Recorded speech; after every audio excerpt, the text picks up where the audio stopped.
Yo, what's good, dude?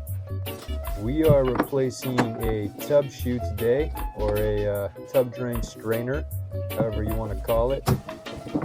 I got an old school rigid crescent wrench, pop that sucker free with the tub wrench.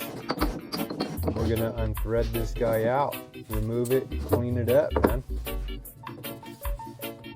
Now I'm using this pick to pull out that gasket, and shockingly, man, that gasket was pretty nice. It wasn't in too bad a condition, but still got to remove it.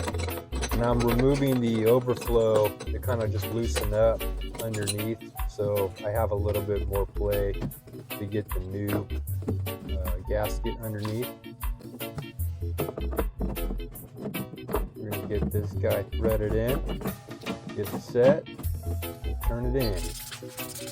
Now you can see that isn't debris, those are actual scratches. So don't think I didn't try. Those are scratches, man. Got the stay put, putting in the putty. Gonna crank it down. Get that rigid crescent wrench back up in it. Tighten it up. And then once we get that in, we're gonna put that overflow plate back on. We're gonna test for leaks. Now that is best case scenario of replacing the tub drain. No complications, no issues. That doesn't always happen. So if you're attempting this on your own and you're watching this, do not have your expectation being this easy.